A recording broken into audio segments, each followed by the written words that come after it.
Hey friends, I guess we started a YouTube channel. There is a ton of useless stuff on YouTube about happiness, and I'm talking to you, you happiness frequency people.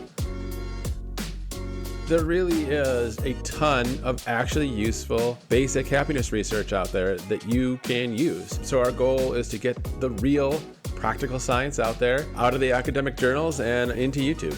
Pretty please like, subscribe, discuss, share on social media, help us get the word out, and stay tuned for more.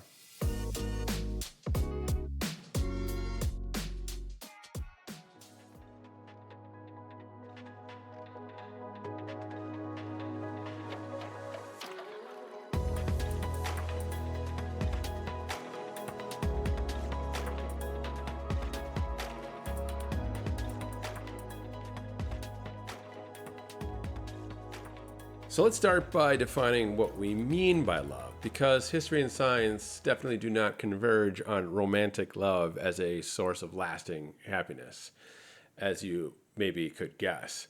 So romantic love is beautiful, but it is driven in large part by the sexual desire system. So that means it can be extremely temporary, unstable, obsessive, and occasionally completely unhinged. So when we talk about love in ancient philosophy or religion or happiness science, we really mean two closely related concepts. The first is compassion, meaning actually caring about other people's well-being, including the acts of kindness and forgiveness that sort of go with that. The second part of love is a deep sense of connection with another human being. It's a kinship. This can be between a husband and a wife, or between friends, or between parents and children, and eventually even strangers when love is fully developed. Crucially, that kind of love is not driven by external circumstances. It is an internal orientation towards others that we carry with us everywhere we go. This is why love can actually answer the problem of the hedonic treadmill and produce lasting happiness. But if we hear love makes us happy, we might think, okay, so I need to find the perfect partner or have the perfect family or build the perfect group of friends, and then I'll finally be happy. But that perspective would be just turning love into another thing we have to acquire from the external world. Love is an internal shift where we learn to see others as deeply similar to ourselves. We can feel deeply interconnected with other human beings, seeing others as people with feelings and needs exactly like our own needs. So this kind of love, with its two parts, really is the great reoccurring heartbeat of human wisdom. We think it's basically the oldest, most repeatedly rediscovered and emphasized concept in human history, across religions, ancient philosophies, and ultimately in our best new science.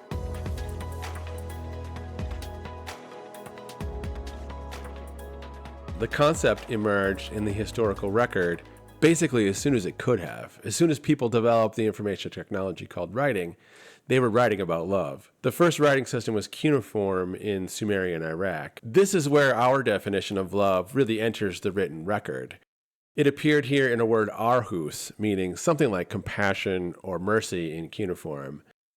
But it was a characteristic of the gods, symbolically tied to the nurturing maternal womb. But then in ancient Egypt, not long after, arhus shifted from this divine kindness into human moral life. So the Egyptians developed what is probably the first ever religious ethical code called Ma'at. Living by Ma'at explicitly included sympathy towards the weak and protection for the vulnerable.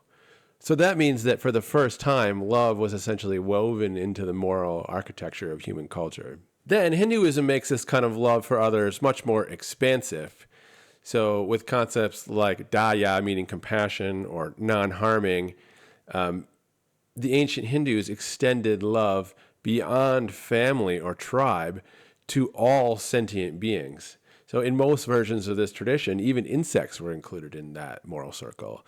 So that is some hardcore love right there. What is super relevant here is that Buddhism and Hinduism had explicitly linked love for others to personal liberation, personal inner peace. That is one of the key bridges between ancient wisdom and modern happiness research. The idea that love is good for the person being loved, yes, but it also transforms the mind and well-being of the person doing the loving. The ancient Greek Stoics added another major piece to the story, which is that human beings are naturally social creatures. And that means that living in accordance with our nature means expanding our circle of concern from the self to our family, to our community, and even to all humanity. And then in the other modern religions, which emerged around that time, Judaism gave the West one of its most influential moral commands, which is to love your neighbors as yourself. And then Christianity expanded that ethic toward even outsiders, like those weird Samaritan people. And then Islam continued this strong theme of mercy and charity and put compassion for the vulnerable really near the center of religious life.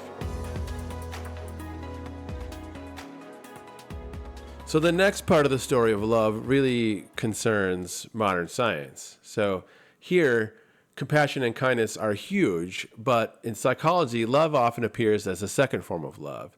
Love as felt connection between human beings. If modern happiness science had to name one predictor of human well-being, it would be love in the form of felt connection with others. So, for example, the Harvard study of adult development, probably one of the best psychological studies we have on happiness, concludes that close relationships are not only the single greatest predictor of long-term happiness, but also the strongest predictor of not dying.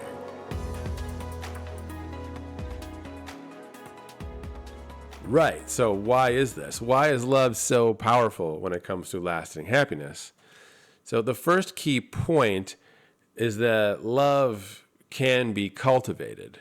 Felt compassion and felt connection to others are internal orientations of the mind toward the world. But how does that happen? Why are connection and kinship the single most important causes of human happiness? And that is really a fun question, and that's one we really know a lot about scientifically. So a key reason that love drives human happiness is because social experiences really are among the most emotionally powerful events in human life. And remember that happiness is basically an emotional experience, right? So we are happy to the extent that we don't feel sad, depressed, and anxious, and we do feel joy, contentment, and inner peace. So deep connection with others can produce intense feelings of contentment, peace, and joy, while rejection or loss of a loved one and loneliness are probably the most emotionally painful experiences that humans can undergo. It's that famous line about how people fear public speaking more than death itself. While that's not exactly true, if you look at the data, it is still an illustrative line. So I think the next question is, why are social experiences so emotionally powerful? So we think a big part of the story boils down to the fact that human infants are unusually helpless and require long-term care, protection, and the emotional attunement that motivates adults to actually provide that care to the infant. So remember that emotions really evolved to motivate human behavior. And baby deer can basically jog within hours of being born, and that is not a true statement about human infants. So in terms of survival of the fittest, that infant helplessness really favored adults who tended to bond deeply, who felt distress in response to a baby's suffering, and were, as a result, highly motivated to protect vulnerable others like those babies. And that process didn't just apply to mothers. Like the same exact process applied to fathers or kin or allies and even larger communities. So groups that felt good when they bonded and very bad when estranged or alone, those groups cooperated. They shared resources. They protected each other, which gave them major survival advantages. So loving and compassionate people basically outcompeted people who were not loving. Everyday phrases like, I feel bad about how I treated them, or my heart was broken, those phrases really reflect this biological reality that the human emotion system treats relationships as survival critical. So modern neuroscience really helps us understand how all this stuff actually works. Social rejection activates the same brain regions involved in tissue damage to our own bodies, right? And at the same time, bonding with others, helping others, activates some of the same brain reward regions as when we help ourselves, like eating food. And this suggests that the brain does not fully separate what benefits the self from what benefits others, which is an absolutely fascinating finding. This all echoes Hindu and Buddhist ideas of unity or oneness and non-self. So outside of evolution and neuroscience, happiness theories tend to mirror these same ideas. So we basically agree that connections with others are a basic human need, similar to food and shelter. Helping others can produce the coherent, positive self-concept like, I am a kind person who helps others, right?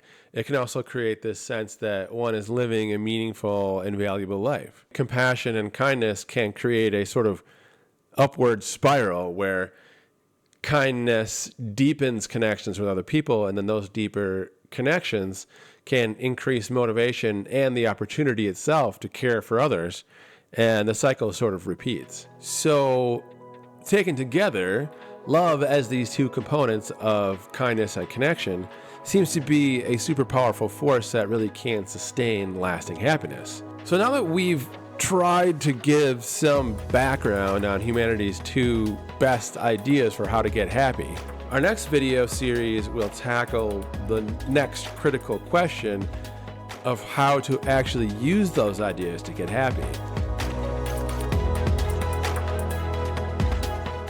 That's not accurate.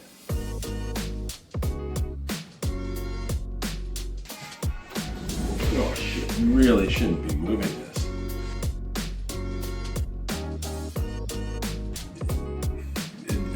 Being near the center of religious life. You can't have prompter script that makes no sense. You're shooting it. You think you're gonna actually put it together today?